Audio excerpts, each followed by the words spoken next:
funcionamento simpático prevalente, que é o sono e alimentação, tá? Então, assim, não é que a criança não dorme a noite toda, não dorme, ele dorme 8 horas, mas ele se mexe quanto à noite? Qual é a qualidade do sono dessa criança, né? E aí, assim, a qualidade de sono é péssima, porque o alerta é tão alto que ele não consegue desligar direito. Então, ele fica num ciclo de exaustão sem fim. E por que a alimentação é ruim? Porque lá no sistema nervoso simpático, uma das coisas que acontece é diminuir o peristaltismo, né? Que é o funcionamento do estômago, do intestino. Então, tudo fica lento porque eu preciso sobreviver. Então, eu enxergo tudo para fora, mas eu não funciono lá dentro. Então, a minha digestão fica lenta. O que eu como, por exemplo, um pãozinho, daqui 1 hora eu tô com fome, o pãozinho para ele é 3 horas sem fome. Entendeu? Por quê? Porque a digestão fica extremamente lenta. O movimento peristáltico acontece de maneira lenta. É muito comum criança fazer retenção fecal, por exemplo. Por quê? Porque o peristaltismo fica tão lento, que ela não tem uma frequência de idas ao banheiro. Porque ela tem um funcionamento simpático prevalente.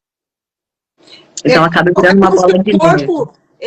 Ele quer só se manter vivo e ele só tem atenção para isso e nada mais. Ele vai Exatamente. Ele para por dentro para conseguir fazer hipervigilância por fora, porque tudo é uma ameaça. O sensorial se torna uma ameaça.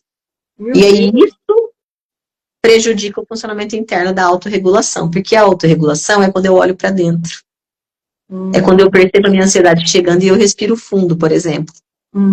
Mas quando eu estou olhando para fora, a ansiedade está chegando, o nervoso está chegando, eu não respiro fundo. Eu vou perdendo meu ar, eu faço um pânico, eu faço meltdown. Aí eu chego no meltdown.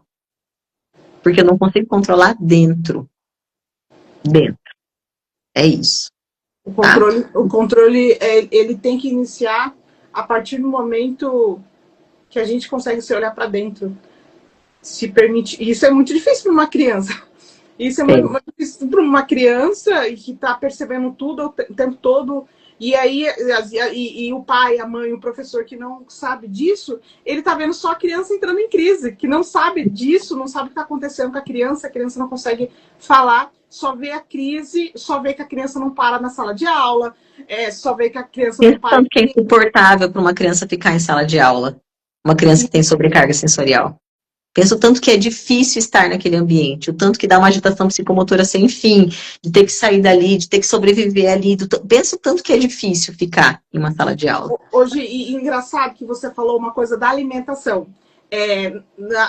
Nós tivemos reunião ontem na escola do Titi, e no relatório dele tá que ele tem seletividade alimentar, que ele não come na escola. Eu falei, não, e pior que ele não tem. E aí trocamos pratinho, trocamos colher, eu falei, pode ser isso. Mas, enfim, muito estímulo, muito barulho, ele não quis. Tanto que ele chega com fome, já quer comer. Porque a casa é um ambiente de acomodação sensorial para ele. É um ambiente seguro, previsível, que tem rotina, que tem os temperos e cheiros que ele gosta. E aí ele consegue se organizar para se alimentar. Exato, exatamente. E que você falou, rotina e previsibilidade. A gente tem horário para comer, o lugar...